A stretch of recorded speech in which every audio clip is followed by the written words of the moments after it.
جماعة الحق والهدى والسنة هم السلفيون.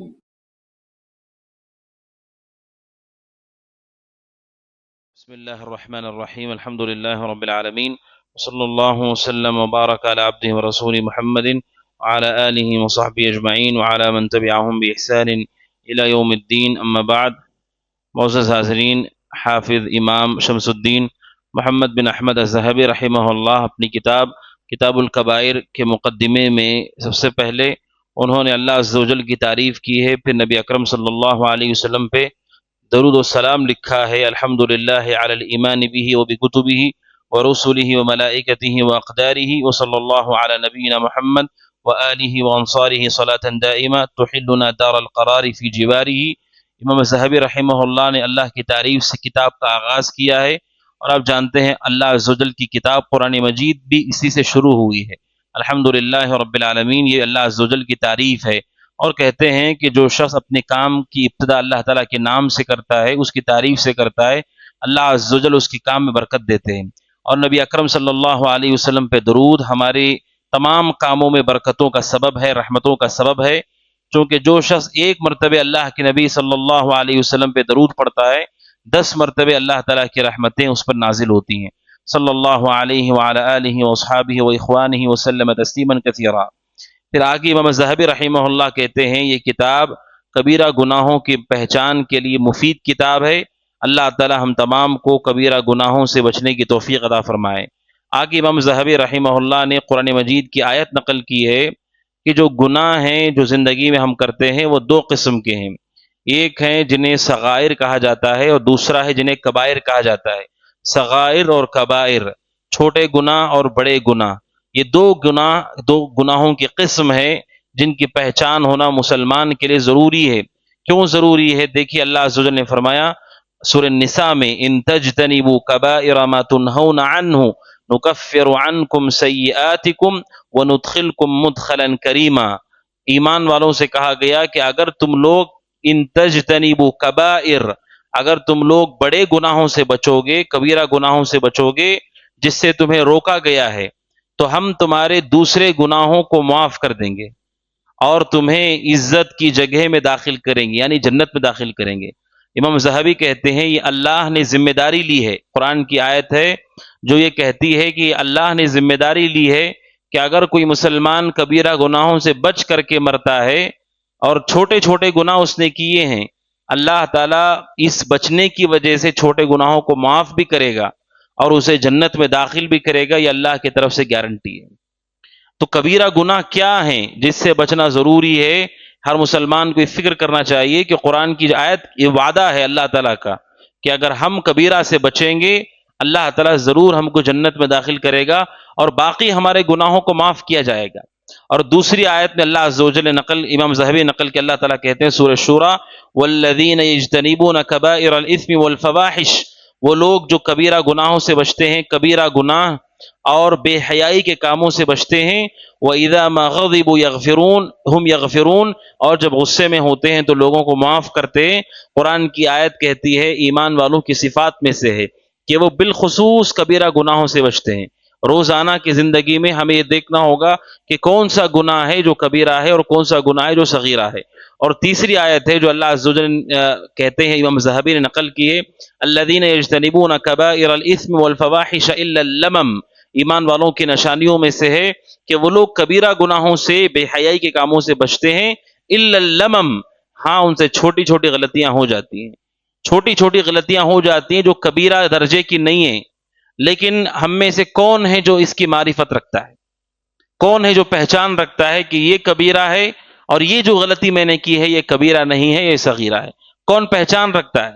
اب سوچی اتنی عمر، اتنی زندگی ہماری گزر گئی اور اتنے گناہ اور نافرمانی ہم کرتے ہیں، کسے پہچان ہے اس کی؟ کون گنا سکتا ہے کہ ہم جو کر رہے ہیں یہ کبیرہ میں سے ہے کہ صغیرہ میں سے ہے؟ اور یہ وہ فقہ ہے جو پہچاننا ہمارے لیے ضروری ہے، یہ معلومات، یہ علم ہمارے لیے ضروری ہے۔ صرف قصے اور کہانیوں کے پیچھے رہ کر کے اپنے عمل کو ضائع کرنا انتہائی خطرناک ہے۔ اہل علم کہتے ہیں امت کا ایک بڑا طبقہ ایسا ہے جو عمل کرتا ہے، ایسا نہیں کہ عمل نہیں کرتا، عمل کرتا ہے، لیکن امت کا بڑا طبقہ ایسا ہے جو جہالت میں ہے، یعنی ان کے پاس علم نہیں ہے، عمل کرتے ہیں، نماز پڑھتے ہیں، تلاوت کرتے ہیں، اشراق کی نماز پڑھتے ہیں یا دعا کرتے ہیں، لیکن ان کے پاس علم نہیں ہے، وہ پہچانتے نہیں، نہ گناہ پہچانتے ہیں وہ، نہ توبہ، نہ شروط، نہ لا الہ الا اللہ، انہیں اس سب چیزوں کا علم نہیں ہے۔ عمل ہے لیکن یہ عمل کافی نہیں ہے جب تک ہمارے پاس شناخت نہ ہو گناہ کیا ہے، کبیرہ کون سے ہیں، صغیرہ کون سے ہیں، اور توبہ کیسے کی جاتی ہے، تقوی کیا ہے، زہد کیا ہے۔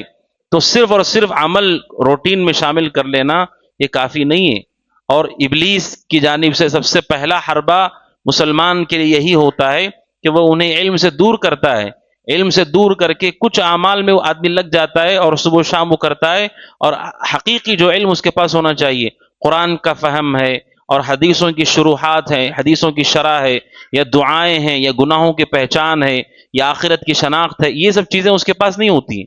یہ شیطان کی طرف سے حربہ ہوتا ہے۔ لہٰذا اس علم کی طرف متوجہ ہونا ضروری ہے، مسئلے مسائل فقہ اور فتاوی سے زیادہ اس چیز کی طرف متوجہ ہونا ضروری ہے جو ہماری زندگی سے متعلق ہے کہ کون سا گناہ کبیرہ ہے اور کون سا گناہ صغیرہ ہے۔ اور آگے امام ذہبی رحمہ اللہ نے نقل کیا حدیث، صحیح مسلم کی حدیث ہے، پیر رسول صلی اللہ علیہ وسلم فرماتے ہیں الصلوات الخمس، 5 نمازیں، اور جمعہ سے جمعہ یعنی ایک جمعہ پڑھنے کے بعد اور ایک جمعہ کوئی پڑھتا ہے، کفارۃ لما بینہن، تو تمام گناہوں کا کفارہ ہوتا ہے۔ 5 نمازیں پڑھتے ہیں، فجر پڑھتے ہیں تو ظہر پڑھنے سے درمیان میں جو گناہ ہوتے ہیں معاف ہوتے ہیں، پھر ظہر پڑھ کے عصر پڑھتے ہیں تو درمیان میں ہونے والے گناہ معاف ہوتے ہیں، اسی طرح جمعہ پڑھ کے اگلی جمعہ پڑھتے ہیں تو بیچ کے گناہ معاف ہوتے ہیں، لیکن شرط یہ ہے ما لم تغشل کبائر، جب تک کبیرہ گناہ نہ کریں تب تک معاف ہوتے ہیں، اگر کبیرہ گناہ کرتے ہیں تو وہ معاف نہیں ہوتے ہیں۔ یہ شرط ہے کہ اگر کوئی چاہتا ہے کہ اس کے نمازوں سے گناہ معاف ہوں تو اسے دیکھنا ہوگا کہ وہ کبیرہ گناہ نہ کرتا، اب کبیرہ گناہ ہی نہیں پہچانتا ہے وہ تو کیسے بچے گا اس سے؟ یہ ضروری ہے پہچاننا، اسی لیے امام ذہبی رحمہ اللہ اس حدیث کے فوراً بات کہتے ہیں، تو ہم پر یہ ضروری ہو گیا کہ ہم پہچانیں کہ کبیرہ گناہ کون سے ہیں تاکہ مسلمان اس سے اجتناب کرے۔ اور امام ذہبی رحمہ اللہ کہتے ہیں علماء نے کبیرہ گناہوں کو جمع کرنے کی کوشش کی ہے تاکہ مسلمان کے لیے آسانی ہو۔ کتنے ہیں کبیرہ گناہ؟ عبداللہ بن عباس رضی اللہ عنہما سے پوچھا گیا کتنے ہیں وہ؟ 7 ہیں، تو عبداللہ بن عباس نے ایک روایت میں عبداللہ بن عباس نے کہا کہ وہ 7 نہیں 70 کے قریب ہیں، اور ایک روایت میں ان سے منقول ہے انہوں نے کہا 700 کے قریب ہیں، وہ 700 کے قریب ہیں۔ اہل علم کہتے ہیں بالتحدید ہم نہیں کہہ سکتے کہ اتنے ہی ہیں، بالتحدید ہم نہیں کہہ سکتے، اسی لیے اس کتاب میں بھی امام ذہبی نے 70 سے زائد کچھ گناہ ذکر کیے ہیں، اور اس کے بعد 50 کے قریب کچھ گناہ ذکر کیے ہیں جن کے بارے میں یہ احتمال ہے، یہ ہو سکتا ہے کہ یہ کبیرہ ہوں، ہو سکتا ہے نہ بھی ہوں۔ تو یہ ہمارے لیے تحقیق کا مسئلہ ہے، اللہ عز و جل نے ہمارے لیے اسے رکھا ہے کہ آپ اسے خود گنیں اور شمار کریں، کہیں پر لکھیں اسے کہ کبیرہ گناہ کتنے امام ذہبی رحمہ اللہ نقل کیے، اور کچھ میں احتمال ہے۔ عبداللہ بن عباس نے کہا 700 کے قریب ہیں، تو ابن عباس رضی اللہ عنہما کا مطلب یہ نہیں کہ کریکٹ وہ 700 ہی ہیں، ان کے کہنے کا مطلب ہے کہ زیادہ ہیں، وہ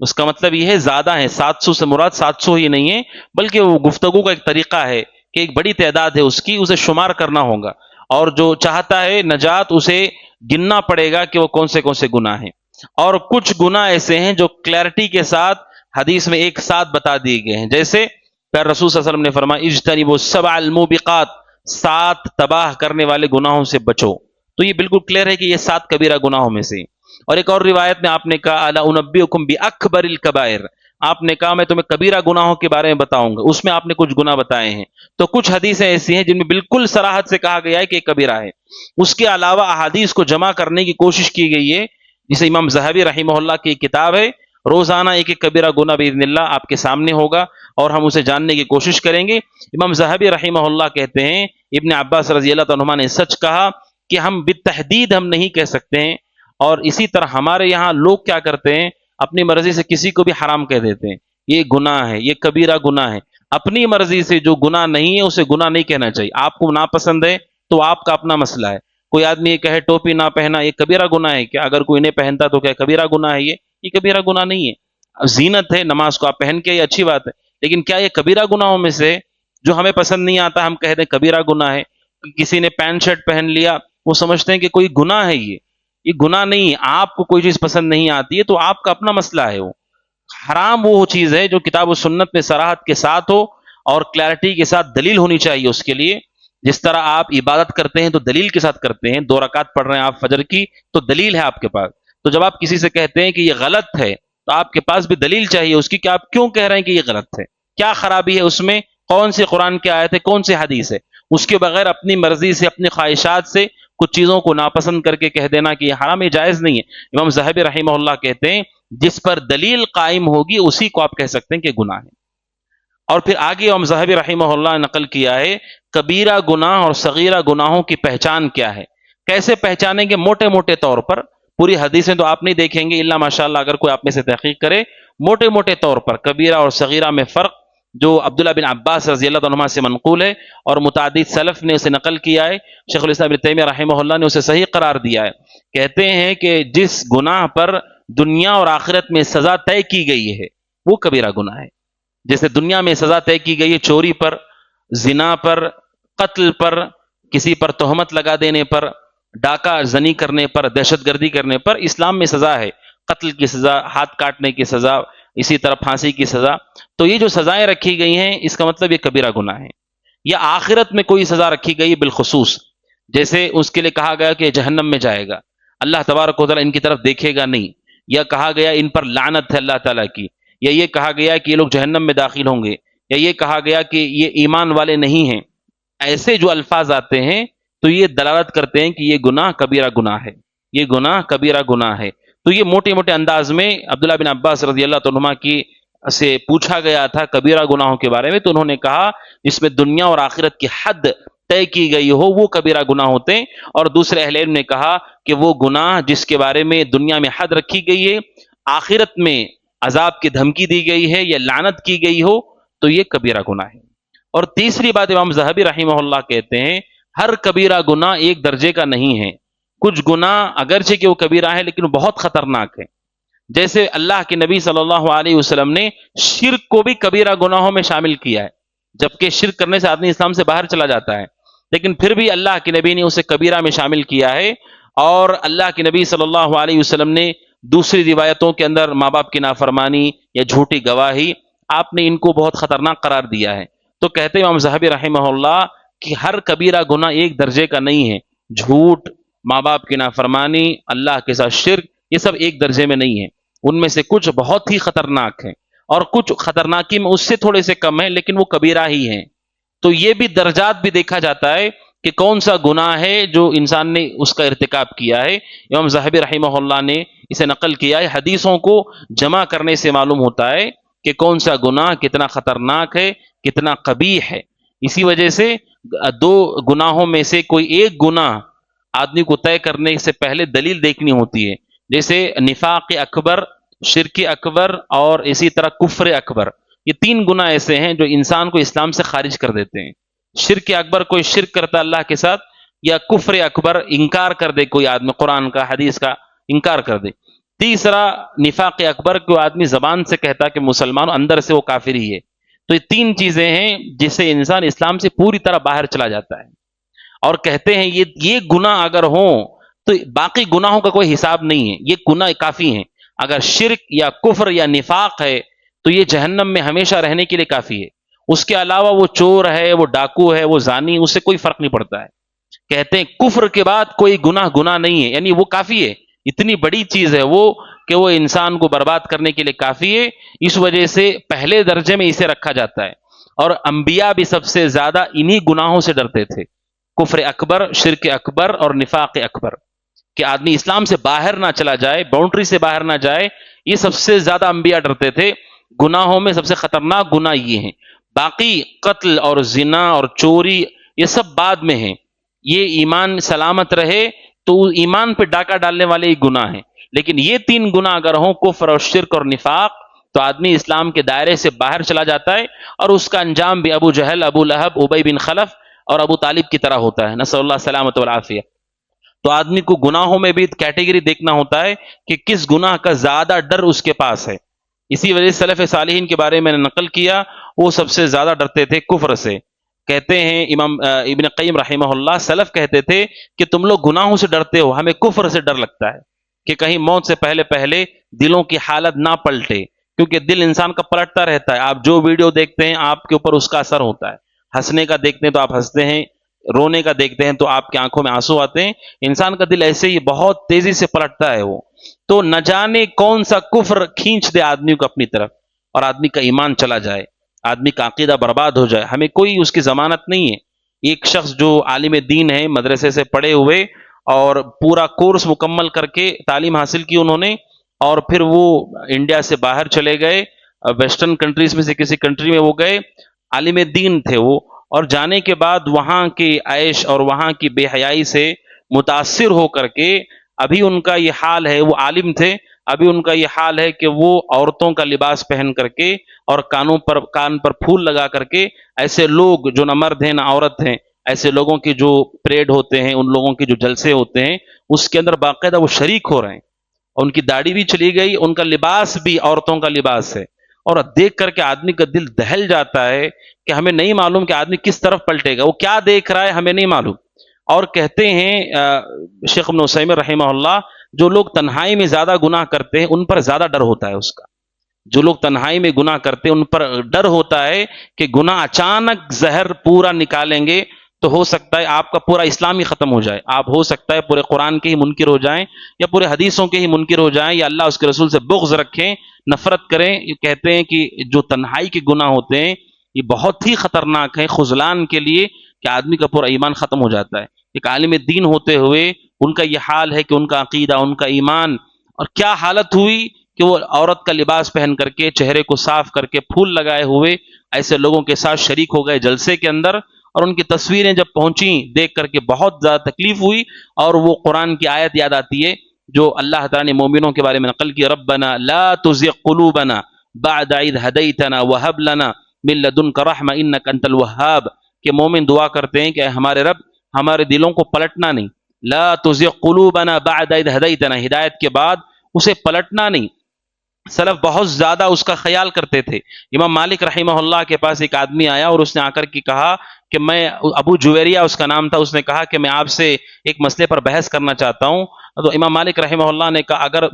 تم جیت گئے تو مجھے کیا کرنا ہوگا؟ تو اس نے کہا میں جیت گیا تو آپ مجھے فالو کیجیے, اور اگر تم جیت گئے تو کہا آپ مجھے فالو کیجیے. امام مالک نے کہا اگر کوئی تیسرا آ کر ہم سے بحث کرے اور وہ جیت گیا تو کہا ہم دونوں اس کی پیروی کریں. امام مالک نے کہا یا انسان, یہ دین نہیں ہے, یہ دین نہیں ہے. دین وہ ہے جو اللہ عز و جل جبریل علیہ السلام کے پاس اللہ کے نبی تک پہنچا, یہ دین ہے. دین یہ نہیں کہ آدمی ایکسپیریمنٹ کر رہا ہے, تجربے کر رہا ہے اور ثبات قدمی اس کے پاس نہیں ہے, یہاں وہاں سب سر ڈال رہا ہے وہ بغیر علم کے, بغیر ایمان کے. امام مالک رحمہ اللہ نے اس آدمی کو نصیحت کی, وہاں سے بھیج دیا. سلف اس سے احتراز کرتے تھے, نئی نئی چیزیں, ان چیزوں کو دیکھنے کی کوشش کرنا, کفر کو, الحاد کو, اسی طرح اسلام پہ اعتراض کرنے والوں کو, اسی طرح بدعتیوں کو, ان کے بارے میں بار بار دیکھنا, سننے کی کوشش کرنا کہ وہ کیا بول رہے ہیں, وہ کیا ہو رہا ہے. تو نہ جانے کون سی چیز آدمی کو اثر کر دے اور آدمی کا ایمان ڈگمگا جائے, یہ بہت خطرناک مسئلہ ہے. سلف حد درجے اس سے پرہیز کرتے تھے. امام احمد بن حنبل رحمہ اللہ کے پاس ایک شخص آیا جو فتنے کا شکار تھا. امام احمد کے بیٹے سے کہا کہ میں آپ کے والد کو سلام کرنا چاہتا ہوں, ملاقات کرنا چاہتا ہوں. امام احمد کے بیٹے نے آ کے ان سے کہا کہ وہ آپ کے دروازے پہ ملنا چاہتے ہیں. امام احمد نے کہا کہ میں اس کے لیے تیار نہیں ہوں اس کے لیے. کیوں؟ کیونکہ یہ آدمی فتنے میں پڑا ہوا ہے, اس کا ذہن خراب ہو گیا, اس کی سوچ برباد ہو گئی ہے, پتہ نہیں کیا چل رہا ہے اس کے ذہن میں, اور اتنے کنفیوژن کا شکار ہے, شبہات ہیں اس کے دل میں, پتہ نہیں کیا بول دے گا اور ہمارا ایمان خراب ہو جائے. 50 60 70 سال آدمی جیتا ہے, اس میں بھی بدلتے پتہ نہیں کب آدمی مر جائے, اور کس پہ مرے گا نہیں معلوم ہے. تو علماء اس سے بہت زیادہ خوف کرتے تھے کہ آدمی ہدایت کو پہچان کر اس پہ جمع رہے, اور گناہوں سے ڈرنا چاہیے کہ گناہ ہمیں دھوکہ نہ دے دیں, اور خاص طور پر ہماری ہدایت نہ ختم ہو جائے. سلف اس سے بہت زیادہ خوف کرتے تھے. امام ذہبی رحمہ اللہ اختتام پر کہتے ہیں کہ مومن کو چاہیے کہ گناہوں کے درجات کو پہچانے, اور سب سے زیادہ خطرناک یہ 3 گناہ ہیں, کفر اور شرک اور نفاق, اور پھر اس کے بعد کبیرہ گناہوں میں الگ الگ درجات ہیں جو انشاءاللہ ایک ایک کر کے آئیں گے. اللہ عز و جل سے دعا کہ اللہ عز و جل مجھے اور آپ کو ہر طرح کے کبیرہ گناہوں سے محفوظ رکھے, صغیرہ گناہوں سے محفوظ رکھے, آمین. هذا وصلی اللہ وسلم محمد وعلى آلہ وصحبہ اجمعین. السلام علیکم ورحمۃ اللہ وبرکاتہ. وقل جاء الحق وزهق الباطل إن الباطل كان زهوقا.